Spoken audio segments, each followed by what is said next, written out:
You know, what I love about live radio, what I love about being on air for 3 hours is you never know what will happen. And just a few moments ago, just shy of 11 o'clock, we got alerted, hey, a guest is here to be on the big program here at the Elias Macos show. And it was Eric Duhaime, the leader of the Conservative Party of Quebec. And then, of course, behind the scenes, you're like, oh, wait a minute, this wasn't planned. And there's been a snafu, a mix-up in scheduling. We did, Eric, welcome to the program. You are the leader of the Conservative Party of Quebec. Thank you, Elias. So we were going to have you on eventually, but I know it was tomorrow, I think. So, tomorrow? Yeah. There you go. But you were on with Aaron Rand. I'm always 24 hours earlier than everyone. And I know, exactly. And I know how it works, right? So in the political game, you're trying to get your message out. So you'll say yes to any interview and that kind of thing. That's right. You know, you were on with our good friend Aaron, which is great. You talked about the budget.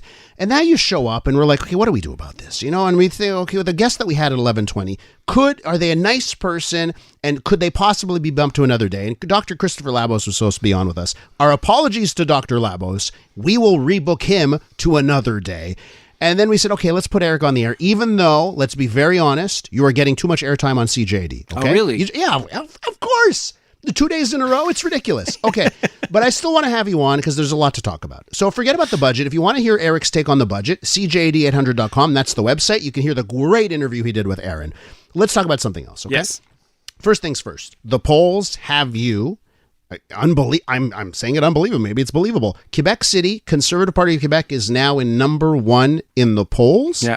Ahead of the Parti Québécois, Mr. That's PSPP? Right. It's the first time since I've been there, so for the last 85 or 86 years, that the Conservative Party of Quebec has been leading in the region, and it happened last week. We're now leading in Quebec City, and if the projection of seats with Quebec 125, it's a website that does all the polls together, and they're predicting that we would win 8 seats in Quebec City if there were an election today. So we're very happy. So it's growing. Our message is getting out in Quebec City, and we need to do it as well here in Montreal now. Yeah, absolutely. And listen, I think for our listeners, you have an opportunity with our listeners who feel abandoned by the Liberal Party, right? So you have an opportunity that's very clear, and obviously that's why you'll show up on the corner of Papineau and Rain-l'Evêque and said, put me on.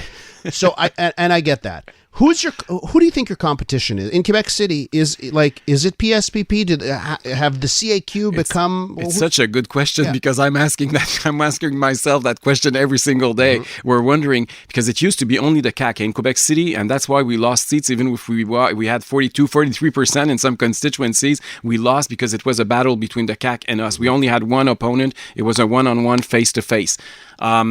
Now that the CAQ is melting so quickly, faster than our snowbanks right now, now the Parti Québécois is emerging everywhere in Quebec, including in Quebec City.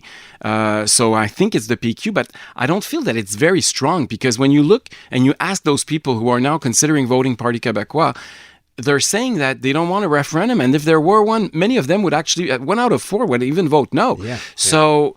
how long are they going to stay there? Like, I see it as a parking lot right now. So that's why, when you're in politics, you always see opportunities. And I think it's a great opportunity for us right now. Sometimes is your biggest competition yourself? Because maybe there are opinions within the party that the population perceives as not being centrist enough. So do you have to fight at times internally to get to a broader message that can win you seats? We had to do it in our convention in November, but now that the convention is over, when your members have voted and your policies are clear, it's much easier as a leader to come out and talk about it. I mean, like on the budget, it was very easy for us to be in favor of, downsizing the state, downsizing the deficit, making a surplus, actually cutting taxes. Like that's the core conservative message. So on some issues, it's very, very tough, very easy. But on some others, it's more, a little bit more touchy because it becomes moral issues. It becomes more. It's a ground that is a little bit more risky.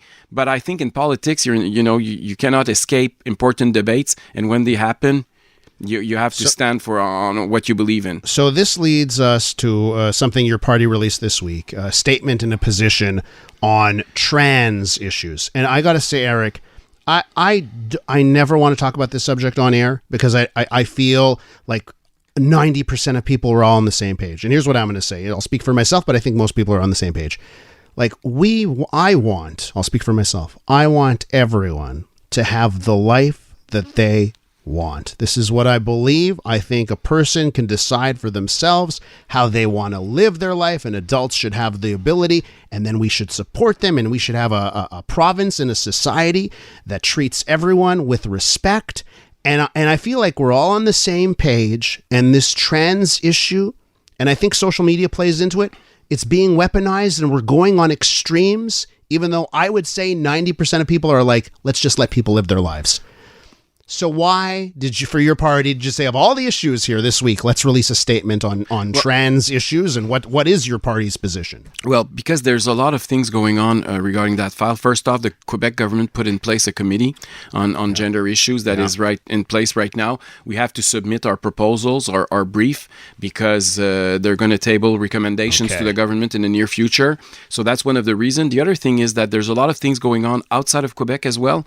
As you know, this week, 2 days ago, the UK came out with a new position on that specific issue as well. That's the NHS, their health service, will no longer provide hormones to people who haven't had puberty yet, right? Exactly. So even the puberty blockers will be forbidden. So we have to do something. There's also been, on the French side, the Radio-Canada did something lately, a huge documentary where we see young Quebec girls who went through surgery at 14 years old, and they have regrets. They were with their family, and the process is very quick. The Radio-Canada even sent a teenager, 14 years old, to go to see a physician, and after 9 minutes, she got a prescription for puberty. In Quebec? Was this happen in Quebec? Montreal. So a lot of parents are concerned. And the numbers are growing, and it's not a huge number right now, but it's booming. It's doubling down almost every year. Like, it's very scary when you look at the charts.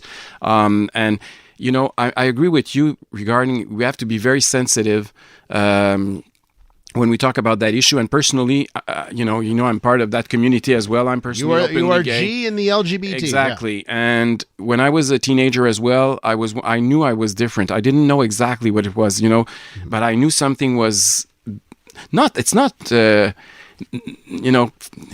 could I say it? I knew it was okay for me, but I knew it was not socially acceptable, but I wasn't even sure what was wrong.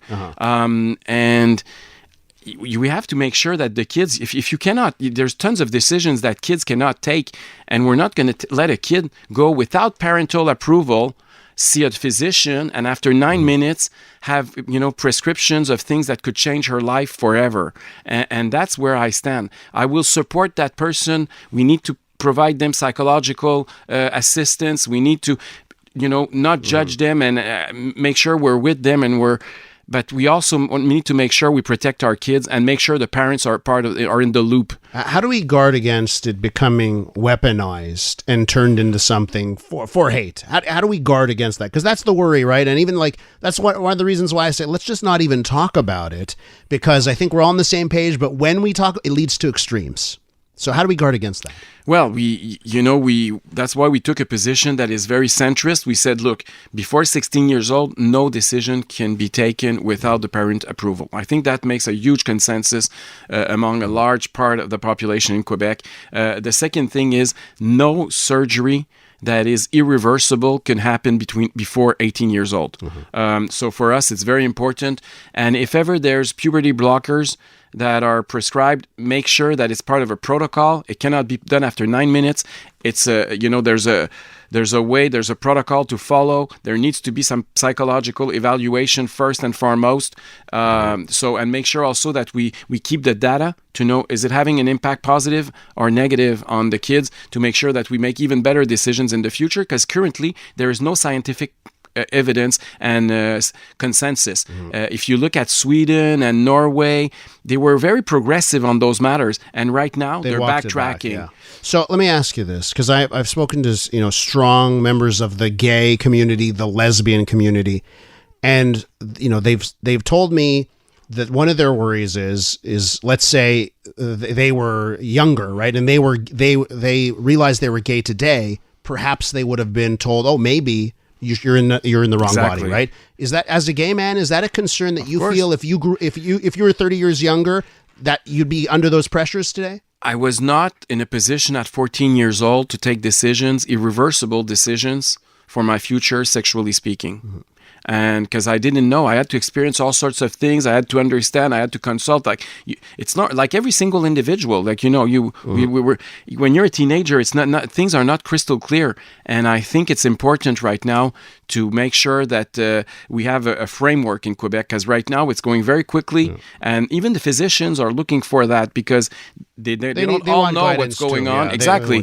They're not all experts on the issue, but they have patients coming and showing up, and they don't want to be perceived as transphobic. So they're prescribing things that maybe they shouldn't. So that's why we want a framework. Eric Duhaime is leader of the Conservative Party of Quebec. It is always a good discussion. I will say this time around, usually I say come back real soon. Come back after a decent amount of space. Thank you very much, Eric Duhaime is the leader of the Conservatives.